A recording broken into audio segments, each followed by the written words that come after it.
नमस्कार। मैं आज आपके बीच अनिल नायर, कमला कॉलेज सिटी से आपके बीच बीकॉम फर्स्ट ईयर ऑनर्स के विद्यार्थियों के लिए unit first partnership, fundamentals of partnership आपको बताऊंगा मैं। आप 11 में भी अपने बिजनेस के जो टाइप्स ऑफ बिजनेस आपने पढ़े होंगे, उसमें पार्टनरशिप, सोल ट्रेड, कंपनी का पढ़ा होगा आपने। उसमें अपना अलग अलग उसका डिफिनेशन आपने पढ़े होंगे। पार्टनरशिप का डिफिनेशन तो आपको मालूम है। ये एक एग्रीमेंट है जो लाभ कमाने के उद्देश्य से व्यक्तियों का समूह एकत्रित होता है, जो सबकी ओर से कोई एक व्यक्ति या समूह के सब कोई मिलकर व्यवसाय को चलाते हैं। एक सामान्य सी परिभाषा है। इस जो एक्ट है भारत में 1934 में लागू किया गया। सेक्शन 4 में इसका डिफिनेशन दिया हुआ है। ये एक बेसिक है। इसमें आपको मालूम है पार्टनरशिप में, बेसिक पार्टनरशिप में पार्टनर की जो नंबर ऑफ जो मेंबर है वो जो बैंकिंग की दशा में 50 है, अन्य की दशा में 20 है। ओके, ये इसमें संख्या में थोड़ी बदलाव किए गए हैं। पहले थोड़ी कम थी और शायद 10 और 20 थी, और अभी थोड़ा बदलाव किया गया है। अभी जो परिभाषा उसमें आई है पार्टनरशिप जो है, उसमें अब हम आपको जो पार्टनरशिप का थ्योरी पार्ट नहीं पढ़ाएंगे आपको। मैं सवाल की ओर ले चलता हूँ आपको, क्योंकि आपको मैं खाली क्वेश्चन जो है न्यूमेरिकली आएगा। आपको मालूम है पार्टनरशिप डीड क्या होता है? तो आपको डीड जो आप साझेदारों के बीच जो समझौता लिखित या मौखिक दोनों होता है, या तो जो होता है उसको हम पार्टनरशिप डीड कहते हैं। भारत में लिखित और मौखिक दोनों को मान्यता दी गई है। पार्टनरशिप डीड में जो क्या क्या रहता है, फर्म का नाम रहता है, साझेदारों का जो नाम और सब पता होता है। पार्टनरशिप डीड में साझेदारों के पूंजी पर ब्याज, आहरण पर ब्याज, लाभ हानि के वितरण, व्यवसाय के क्षेत्र, व्यवसाय का जो उद्देश्य, उसकी पूंजी, इस सब का विवरण पार्टनरशिप डीड में रहता है। यदि भारत में यदि पार्टनरशिप डीड आप साझेदारों के बीच कोई समझौता न हो, तो जो अदालतें निर्णय देती हैं वो पार्टनरशिप डीड के ऑप्शंस में एक डीड है, वो है। उसमें लिखा गया है कि किसी भी अगर साझेदारों के मध्य किसी प्रकार का समझौता ना हो तो साझेदार जो लाभ हानि को इक्वल बांटेंगे, और किसी को वेतन नहीं मिलेगा, किसी को आहरण पर किसी के आहरण पर ब्याज नहीं लगाया जाएगा, किसी को पूंजी पर ब्याज नहीं दिया जाएगा। समस्त साझेदार प्रबंध में हिस्सेदार होंगे। यदि कोई साझेदार फर्म को पूंजी के अतिरिक्त किसी प्रकार का ऋण देता है, उसे 6% प्रतिवर्ष की दर से पूंजी पर ब्याज, उसके ऋण पर ब्याज दिया जाएगा।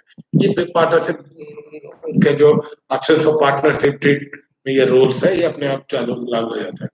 वो तो आपको थ्योरी में आपने पढ़ी होगी, कक्षा 11 और 12 में सभी में था ये। अब आपको थोड़े से आज एक नया टॉपिक लेके आया है। मैं आपको इंटरेस्ट ऑन ड्राइंग बताना चाहता हूँ। आज का जो टॉपिक रहेगा इंटरेस्ट ऑन ड्राइंग होगा। उसके बाद profit and loss appropriation account पर चर्चा करेंगे आपसे। पहले हम आपको इंटरेस्ट ऑन ड्राइंग बताते हैं। जैसा कि आपको मालूम है आहरण क्या होता है। जब फर्म का जो मालिक होता है स्वयं के लिए, निजी उपयोग के लिए, व्यवसाय से धन या अपने सेवाओं को प्राप्त करता है, व्यवसाय से निजी उपयोग के लिए कोई धन निकालता है या कोई सेवाएं प्राप्त करता है, वो उसका व्यक्तिगत होता है, उसको हम आहरण कहते हैं। इंटरेस्ट ऑन ड्राइंग कैसे निकालते हैं, इस पर हम आज चर्चा करेंगे। इंटरेस्ट ऑन ड्राइंग निकालने का एक तो एक सरल सा अगर हम क्वेश्चन को बोले आपसे, तो कई मेथड है इसमें। महीने की प्रथम तारीख को, महीने की आखिरी तारीख को, महीने के मध्य में, ठीक है। कई इसके कंडीशन अलग अलग है, हर कंडीशन को मैं आपको बता रहा हूँ। पहले मैं आपको एक सरल सा फॉर्मूला बताता हूँ कैसे निकालते हैं इंटरेस्ट ऑन ड्राइंग निकालने का। अगर आपको मेरे को बहुत सरल लगाना है तो टाइम टेकन है, लेकिन है समय भी। ठीक है, एक है इंटरेस्ट ऑन ड्राइंग बराबर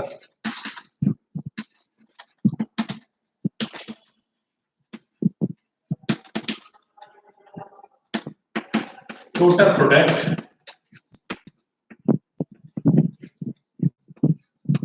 into rate upon 100 into 12। ये इसका फॉर्मूला है। ठीक है, जैसे मान लीजिए कैसे इसको निकालते हैं, इसका मैं आपको एक एग्जाम्पल से बता रहा हूँ। मान लीजिए assume that कि एक व्यक्ति, एक व्यवसायी, एक साझेदार फर्म से 100 रुपया प्रति माह, 100 रुपया प्रति माह, 100 rupees per month okay, drawing करता है 100 रुपीज पर मंथ। कब ड्राइंग करता है? महीने की प्रथम तारीख को। कैसे? महीने के फर्स्ट डे, 1 जनवरी को, हर महीने का प्रथम तारीख, मतलब जनवरी 1, फरवरी 1, मार्च 1, अप्रैल 1, मई 1, जून 1, ऐसे सब डेट उसका पहला तारीख होगा। तो कितना ड्राइंग करता है? 100 रुपीज पर मंथ निकाल रहा है। ठीक है, ओके। तो मैं आपको इसको दो विधि से लगाएंगे। जो फार्मूला मैंने आपको बताया था उस फार्मूला से मैं बता रहा हूँ अभी। उसके अलावा भी एक फार्मूला इसमें लगता है, वो भी मैं आपको बता रहा हूँ।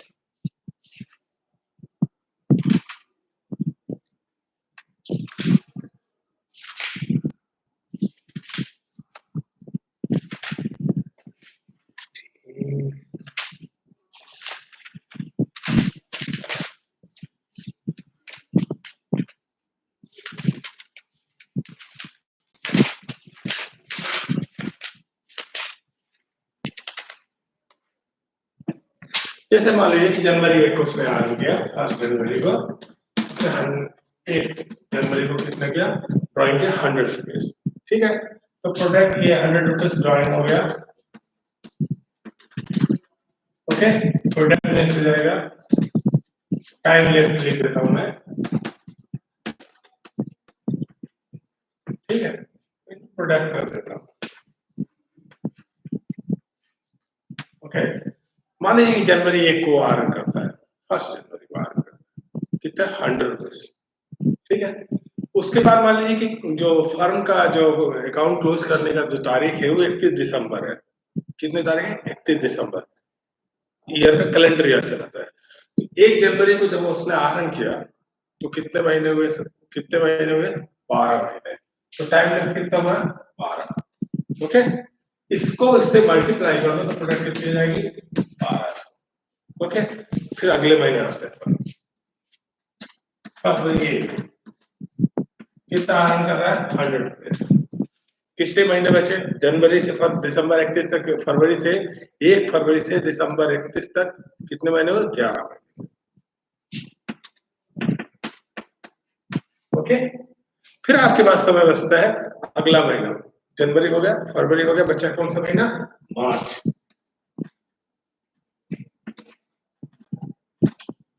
फर्स्ट कितना हो गया? ओके, कितने महीने हुए? 10। टाइम लेफ्ट कितना हुआ?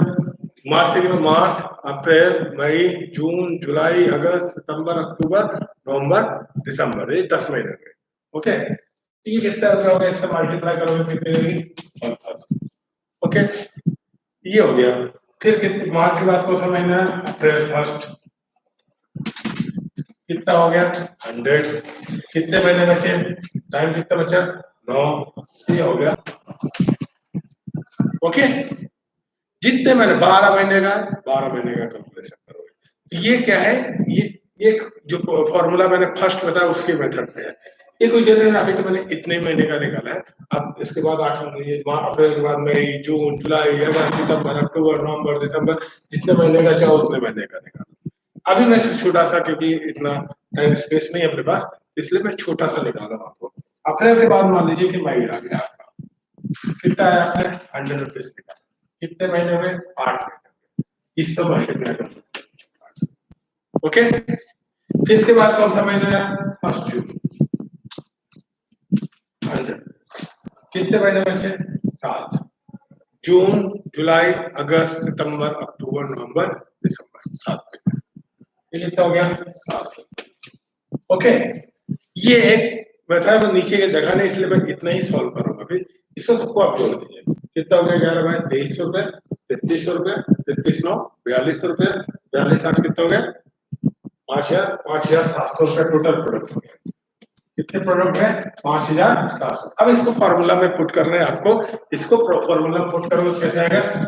जैसे मैंने पहले फॉर्मूला आपको पहले दिखाया था आपको,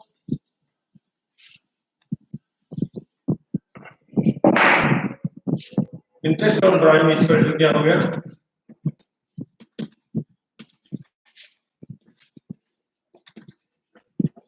interest on drawing equal to कितना हो गया? मैंने बताया कितना? 5700। 51। इंटू रेट, मान लीजिए assume that रेट मैंने 6% रखा है, कितने परसेंट? 6%, 6/100 इंटू 12। ठीक, इसको आप करो।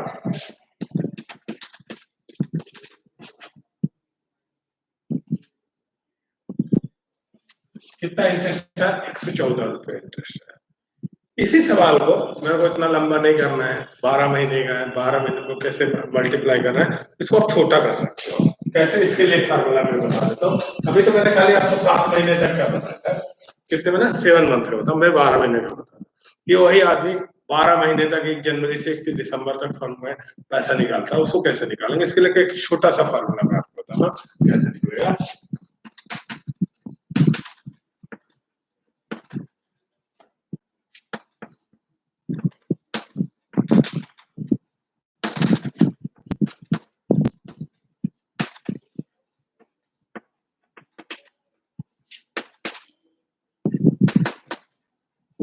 यहाँ पे मैंने टोटल ड्राइंग लिखी है, यहाँ लिखा है एम। एम का मतलब होता है एवरेज मंथ। ओके, क्या है? एम मीन्स हो गया average month into rate upon 100 into 12। Okay, ये इसका एक फार्मूला है।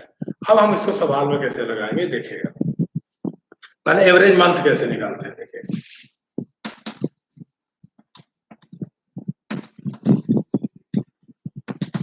कैसे निकालेंगे? Time left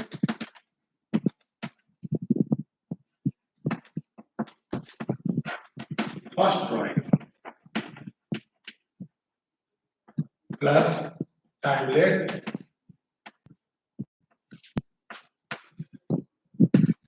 last drawing on two. क्या? टाइम लेफ्ट फर्स्ट ड्राइंग मतलब प्रथम आहरण के पश्चात की अवधि। Time left last drawing means अंतिम महीने का जो आखिरी, जो है दिसंबर मान लीजिए 31 है, उसका जो आखिरी समय है उसकी के पश्चात की अवधि बटे 2। इसको मैं आपको सॉल्व करके दिखाता हूँ कैसे होगा। जैसे कि मैंने बताया कि एक आदमी 100 रुपए प्रति माह, कितने रुपए? 100 रुपए प्रति माह जनवरी 1 को ड्राइंग करता है। उस पर वो 31 दिसंबर तक ड्राइंग करता है, उस पर 6% पर एनम की दर से इंटरेस्ट आपको लगाना है। कैसे निकालोगे? इसी फॉर्मूला पुट करते हैं आप। देखिए एवरेज मंथ जनवरी वाले में महीने की प्रथम तारीख कैसे निकालना है। जैसे क्या है, एवरेज मंथ कैसे निकालेंगे?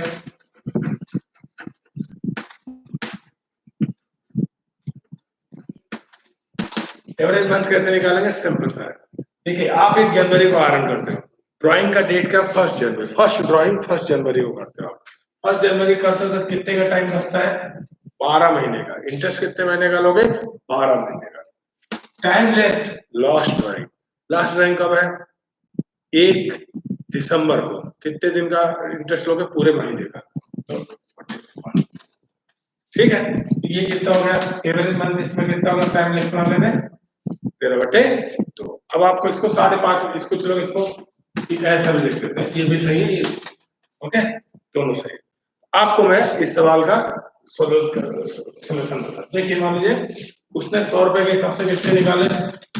महीने साल भर में 1200 रुपए। 100 रुपए पर मंथ है, कितना निकाला उसने? 1200 रुपया। टाइम एवरेज मंथ कितना आपने निकाला? 13/2। ओके, रेट ऑफ इंटरेस्ट कितनी है? 6/100। कितनी है? 6/100। 12 100 इसको काट दो।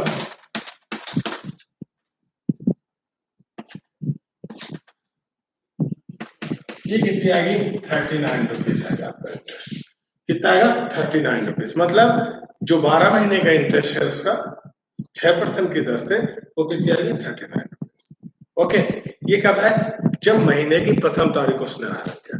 मान लीजिए महीने के वो लास्ट में आरंभ करता है।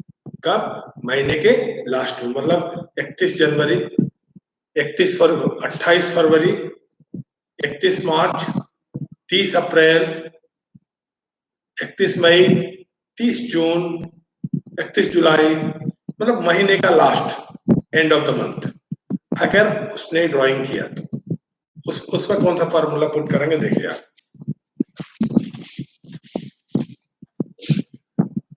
देखिए महीने के लास्ट में जब निकालोगे, सेम फार्मूला उसमें भी पुट करना है। महीने का लास्ट होगा तो क्या होगा, टाइम लेफ्ट, क्या मैंने बताया, टाइम लेफ्ट फर्स्ट ड्राइंग। तो पहला ड्राइंग कब करता, same formula, 100 rupees per month उसने निकाले, 6% इंटरेस्ट निकालना है। वो महीने की आखिरी तारीख को ही पैसा, महीने का जो आखिरी तारीख, end of the month he 100 rupees withdraw करता है फर्म से। ऐसे कंडीशन में आपको सवाल लगाना है। तो एंड ऑफ द मंथ क्या होगा, फर्स्ट ड्राइंग कब करता है वो, फर्स्ट ड्राइंग करता है जनवरी 31 को, कितना निकालता है, 100 रुपीज। ओके, टाइम लिफ्ट कितनी बची उसके बाद कितना टाइम लिफ्ट बचा, उसके बाद जनवरी के बाद गिनो, 11 महीने बचे, कितने महीने, 11 महीने, कितने, 31 दिसंबर तक में 11 महीने होते हैं, 11 मंथ। ओके, जब लास्ट का रन कब होगा, एवरेज मंथ निकालना है आपको, लास्ट का ड्राइंग कब होगा, लास्ट का ड्राइंग होगा दिसंबर 31, कितना रन करता है, 100 रुपीज। सेम क्वेश्चन, अब 31 दिसंबर को ही कैलकुलेशन कर रहे हो तो कोई भी इंटरेस्ट आपको नहीं मिलेगा, मतलब कितना हो गया, ये नहीं होगा। ओके, अब एवरेज मंथ निकाल लो।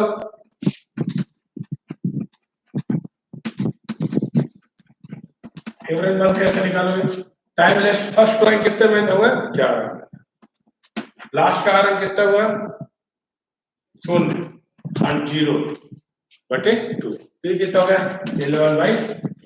ओके, ये 11/2 हो गया। अब इसी फॉर्मूला को पुट करते हैं इस क्वेश्चन में। देखो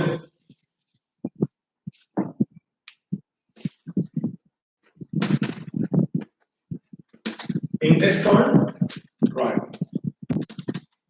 कितना महीना हुआ, 100 रुपीज पर मंथ है, कितना, 100 रुपीज पर मंथ है, 12 मंथ का कितना होगा, 1200 इंटू एवरेज मंथ आपने कितना निकाला, 11/2 इंटू 2, कितने परसेंट है आपका, 6/100।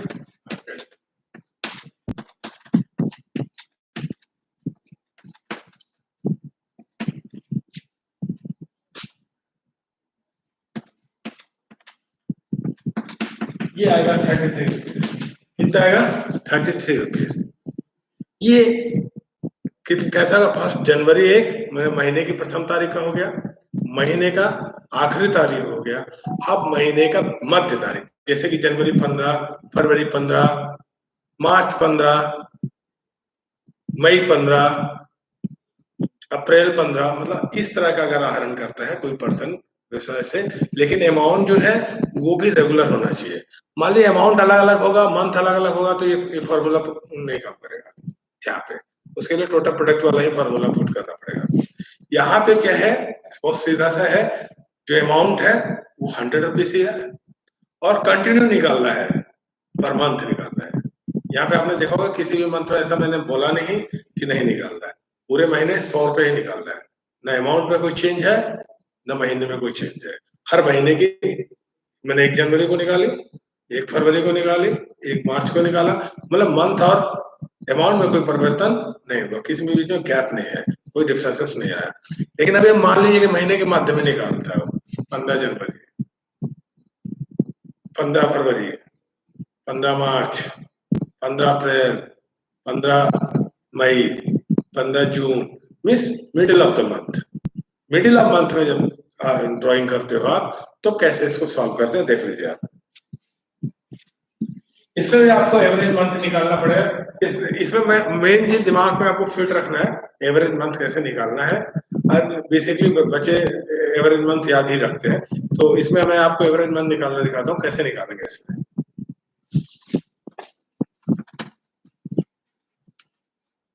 एवरेज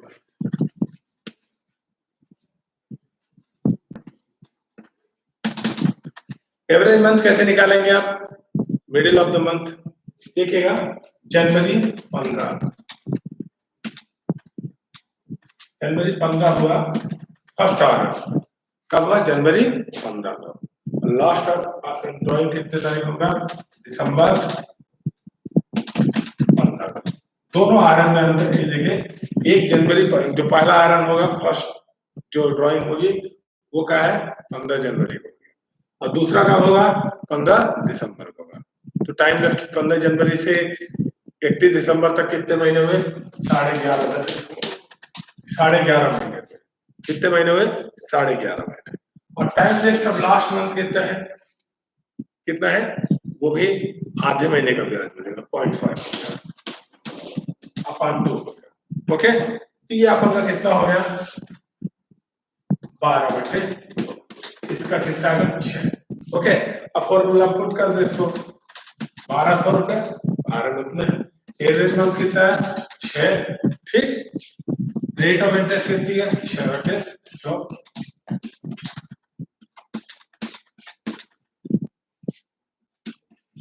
ये अभी 36 रुपए।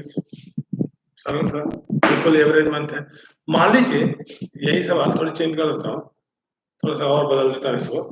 मान लीजिए 1 जनवरी को 1000 रुपए निकाला उसने, फिर उसके बाद इसमें समय अमाउंट में थोड़ी चेंज कर देता हूँ मैं। 1 जनवरी को उसने 1000 रुपए निकाले, 1 जुलाई को उसने 2000 रुपए निकाले, 1 अगस्त को उसने 4000 रुपए निकाले, 1 दिसंबर को उसने 5000 रुपए निकाले। ऐसे कंडीशन में कैसे लेगा? तो उसमें वो प्रोडक्ट मेथड से ही फॉर्मूला लगे जो मैं पहले लगाया हूँ। सिंपल सा सरल सा, मान लीजिए एस्यूम दैट है, ठीक है। मान लीजिए कि एक पर्सन, एक फर्म का एक पार्टनर है, उसने 1 जनवरी को पहली बार निकाला, जनवरी 1 को कितना निकाल लिया? मान लीजिए 5000 रुपए निकाला, ठीक है। कितना निकाला? 5000 रुपए। फिर उसके बाद उसने 1 जुलाई को निकाली 3000 रुपए। ओके, सेकंड ड्रॉइंग कितनी तारीख को करता है? 1 जुलाई को करता है। फिर उसके बाद सितंबर 1 को करता है 4000 रुपए। ओके, फिर उसके बाद नवंबर 1 को करता है मान लीजिए 5000। लेकिन इसमें अमाउंट और तारीख अलग अलग है, तो ऐसे में कैसे लगेगा? सिंपल सा है, सरल सा है। अमाउंट की ड्राइंग होती है 4000 3000। टाइम लेफ्ट आपको निकालना है 1 जनवरी से 31 दिसंबर। अगर कैलेंडर वर्ष के हिसाब से वो पार्टनरशिप क्लोजिंग करता है तो कितने महीने हो गया? जो टाइम लेफ्ट कितना हो गया? टाइम लेफ्ट इसमें कितने हो गया? 12 हो गया। ओके, जुलाई को निकालते हैं। जुलाई, अगस्त, सितंबर, अक्टूबर, नवंबर, दिसंबर, 6 मंथ, तो 6 होता है। सितंबर है, सितंबर, अक्टूबर, नवंबर, दिसंबर। सितंबर, अक्टूबर, नवंबर, दिसंबर, 4 महीने। फिर नवंबर को निकलता है, तो नवंबर और दिसंबर कितने महीने में? ओके, ये हो गए 60,000, ये 18,000, ये 16,000, ये 10,000।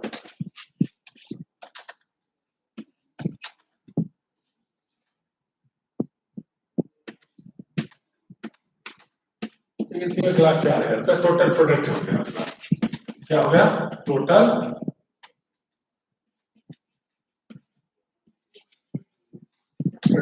ओके। अब इसको फॉर्मूला में पुट कर दें, इंटरेस्ट ऑन ड्राई निकालने का फॉर्मूला आपको बताया था मैंने सबसे शुरू में। टोटल प्रोडक्ट कितनी हुई? 1,04,000 इनटू रेट ऑफ इंटरेस्ट कितनी है? 6/100 इनटू 12। इसको काट दिया, बस यही सवाल है। ये इंटरेस्ट ऑन अन इवेंट पे है। ये इंटरेस्ट ऑन ड्राइंग भी आपको परीक्षा एग्जाम में आता है। ये 4 नंबर में आ सकता है, एक नंबर के अलग अलग दे सकता है वो हर मंथ के हिसाब से। ये एक सवाल ये 12th वालों के लिए है और ये फर्स्ट ईयर के लड़कों के लिए। अब मैं आपको बताता हूँ तो फर्स्ट ईयर वालों के लिए profit and loss appropriation account. Appropriation account मतलब होता है लाभ हानि वितरण खाता। वो होता क्या है, क्यों बनाते हैं, कैसे बनाते हैं, काम क्या है।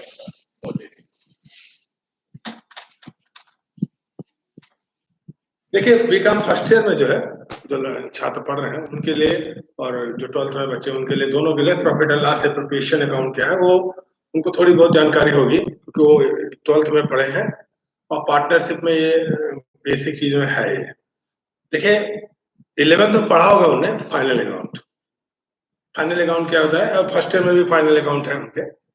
फाइनल अकाउंट क्या होता है कि जो trading profit and loss and उनका जो इनकम स्टेटमेंट है, उसमें क्योंकि एक सोल ट्रेड का आपने पढ़ा होता है, पार्टनरशिप में जो होता है कि उसमें जो प्रॉफिट होता है वो कैपिटल में जुड़ जाता है, यहाँ पे कैपिटल में नहीं जुड़ता है। यहाँ पे भी जुड़ता है लेकिन डिस्ट्रीब्यूशन ऑफ प्रॉफिट होने के बाद। तो profit and loss appropriation account इसलिए बनाते हैं कि जो पार्टनर होते हैं उनके बीच में, जो जितने भी पार्टनर है उनके बीच में लाभ हानि को डिस्ट्रीब्यूट करने के लिए बनाया जाता है। प्रॉफिट एंड लॉस अकाउंट में पार्टनर की सैलरी, उसका कमीशन, उनका interest on capital, interest on drawing, उनका कमीशन, उनका मैनेजर का कमीशन वगैरह लिखते हैं इसमें। मेन चीज क्या है, ये नॉमिनल अकाउंट है, जैसा कि आपको मालूम है profit and loss account nominal account. इसमें इसको इसका नाम ही है लाभ हानि वितरण खाता, इसको लाभ हानि एप्रोप्रिएशन अकाउंट कहते हैं, लाभ हानि एडजस्टमेंट अकाउंट भी कहते हैं इसको, लाभ हानि समायोजन खाता हिंदी में कहेंगे, ये बात इसका दूसरा नाम है। इसमें क्या है, जब भी सवाल लगाना है आपको, इसमें दो तीन चीजों का ध्यान रखना है, आफ्टर और बिफोर। जैसे कि लिखा है कि आफ्टर सैलरी बिफोर इंटरेस्ट, तो आफ्टर सैलरी लिखा है मतलब सैलरी जो है वो प्रॉफिट एंड लॉस में डिस्ट्रीब्यूट कर चुका है, दे दिया गया, लिखा गया माइनस हो चुका है, उसके बाद ही नेट प्रॉफिट आपको दिया हुआ है। इन सवालों को लगाते समय आफ्टर और बिफोर का विशेष ध्यान देना है आपको। यही है profit and loss appropriation account. Appropriation account के डेबिट साइड में क्या लिखते हैं, पूरे उनके पार्टनर्स की सैलरी, पार्टनर्स का इंटरेस्ट ऑन कैपिटल और पार्टनर्स का जो कमीशन है वो, और कभी कभी कुछ एडजस्टमेंट ऐसे होते हैं जो कभी कभी फाइनल अकाउंट में नहीं किए होते, इसमें करने को बोलता है तो आपको करने को बोलता है, तो वो हो सकता है एडजस्टमेंट आपको मिल जाए। फिर credit side interest on drawing लिखते हैं, और प्रॉफिट एंड लॉस में प्रॉफिट जो ट्रांसफर होकर आता है उसको लिखते हैं। दो ही चीजें इसमें लिखते हैं, तो डेबिट है तो क्रेडिट है। अब आपको प्रॉफिट एंड लॉस अकाउंट बनाना कैसे है, इसके बारे में जस्ट अगली वीडियो में आपको एक क्वेश्चन सहित बताऊंगा। जो बीकॉम ऑनर्स के विद्यार्थी डॉक्टर एस एम शुक्ला का क्वेश्चन देखेंगे, और उसमें से एक क्वेश्चन निकाल कर कोशिश करूंगा कि कॉमन एक चीजें आपको बताऊं। एक छोटा सा सवाल मैं आपको बताना चाहूंगा, वो अगले वीडियो में जरूर बताऊंगा। धन्यवाद।